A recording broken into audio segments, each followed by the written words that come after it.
Қайырлы күн достар. Бүгінгі видеода мерекелік гүл шоғын дайындайтын боламыз.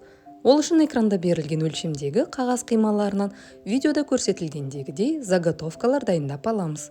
Бір гүлге 6 дана заготовка қажет. Өзіңізге ұнайтын конфетті алып, 3 заготовкамен конфетті тұтас жауып, қоршап аламыз. Оның астына ағаш шпажканы орнатып, заготовка етектерін қолымызбен көмектесіп, жіптің көмегімен тығыздап, бекітіп шпажкаға байлаймыз. Қалған заготовкаларды кезектеп жіптің көмегімен біркелкі етіп бекітеміз. Әр заготовкадан соң жіппен бірнеше рет тығыз айналым жасап шығамыз.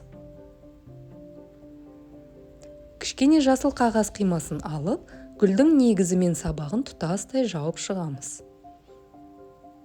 Қағаздың соңын ыстық пистолеттің көмегімен бекітіп аламыз. Осылайша бізге керек 7 дана гүлді өңдеп аламыз.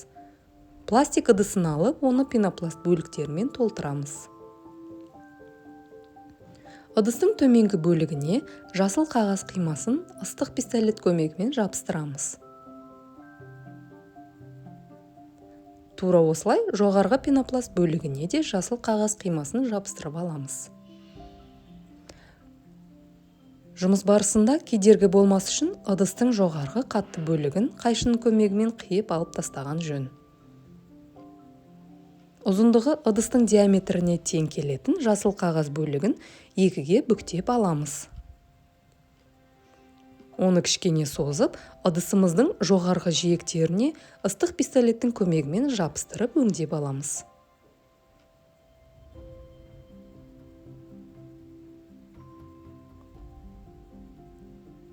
Келесі гүлдеріміздің жапырақтарын дайындаймыз. Ол үшін экранда көрсетілген өлшемдермен жасыл қағаз тілімдерін дайындап, ұштарын қайшымен ұшпұрыштап қиып аламыз. Бізге керегі 8 дана жапырақ. Қызғалдақтың шынайы жапырағына ұқсату үшін жиектерін кішкене созып, оларға пішін береміз. Ыстық пистолеттің көмегімен пластик ыдысымызға жапырақты біртіндеп айналдыра жабыстырамыз. Екінші жапырақты жабыстырғанда, бірінші жапырақтың жарты бөлігін қамтып аламыз.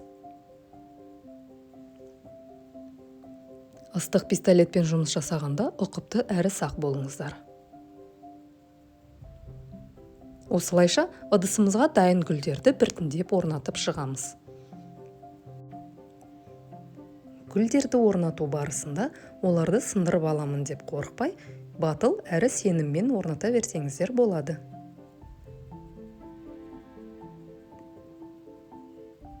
Ендігі кезекте букетімізді лентамен безендіреміз.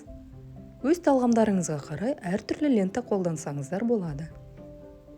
Бұл букетті мен шұғыл дайындағандықтан қолыма бірінші түскен лентамен жасадым. Егер қолдарыңызда әдемі атлас немесе кружевной лента қолдансаңыздар, букеттеріңіз одан әрі әрлене түседі. Дайын болған букетте бір нәрсе жетпей тұрған сияқты болып көрінгендіктен, гүлдердің ортасына кішкене жапырақтарды қосуды ұйғардым. Осылайша оңай әрі тез мерекелік гүл шоғы дайын болды. Сіздер де жасап көріңіздер. Сіздерге де ұнайды деп ойлаймын. Ұнаса, лайк басуды ұмытпаңыздар.